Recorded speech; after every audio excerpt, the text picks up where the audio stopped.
Being in Riwi now, I consider this as my second career because I'm never interested in the engineering side.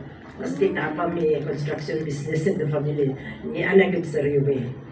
So, I stand before you this evening, not just a senior citizen enjoying the years of life, but as a testimony for the remarkable possibilities that science and innovations can bring even in the later journey. Yes. Well, it started Riwi sometimes in 2019.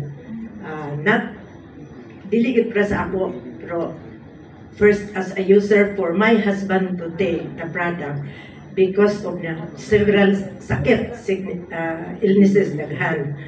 So, pero while I was still working, anan na ko aning direct selling business kay mao ni akong sideline sa kanya to. So, daghan ko bad o good experiences. Stop na yun kay nag-retire naman na kay aron ako mag-caregiver to my husband, mag-full-time housewife kay to pay for the lost time when I was still working. Bayad-bayad na ba? Mag-service na yun sa iya. Although he is not a bedridden one, but kinahanglan yun kay na heart disease, na arthritis, although kalitin na ang prostate, lapag yung katarak, medyo daghan, pero dili yun yung naghinda. Gusto ko serbihan, bayad-bayad. And then, sa, bisan ana no, na caregiving yun na sa akong mind, na stop na yun ko aning mga networking. Pero, I am still active in other work activities or assignment in the church, in the subdivision or community where I reside, and other organizations nga where I belong. Active pagyapon ko maski nagitay na. So, fortunately, 9 years later, there was a twist in my retirement tale when a friend visited me, came to me, invited me, presented to me the Purgere placenta, an oral stem cell. It was very strange to me. Wala, di ko gusto ko maminaw. Pero she was very persistent.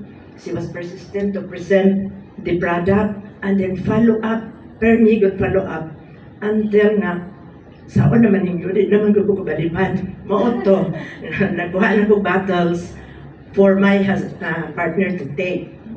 So, after months of observation, kuan man kanang maayo man ang result. In fact, nahurot gani ang akong insurance sa akong bana kay pero may balik-balik sa ICU kay heart lagi. Oh. Maayo man ang result. So, murag medyo na gaan-gaan akong nauna. Ani apa gyud akong son-in-law who got stroke. Akong pong giplanuhan nga ako kaning ipatake no karon po ma-improve pero di man gid siya ipatake sa doctor while she was still in the hospital. Dili gyud ang doctor mo permit to take.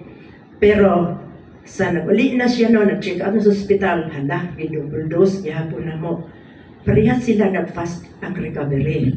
So na-start na ko believe sa product. So me too, nag-take na sa product as a diabetic. So making long story short, medyo sa constant follow-up, medyo na convince na ko nga mag-join with sa Riwi. Wala magiging ko undangi o follow-up nga sa akong friend nga. Maunay akong direct apply nga karon si Tess Palma.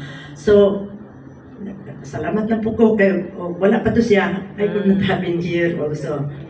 So, maana na no, so attending ng mga leader sharing, so mga nakadungog na tayong mga inspiring talks, messages, mga success, mga experiences sa atong mga leaders. Especially nga, emphasize ko nila nga, kini nga company offered a very excellent business opportunity. So medyo na close naman akong mind, no? Na open na akong mind nga, ay,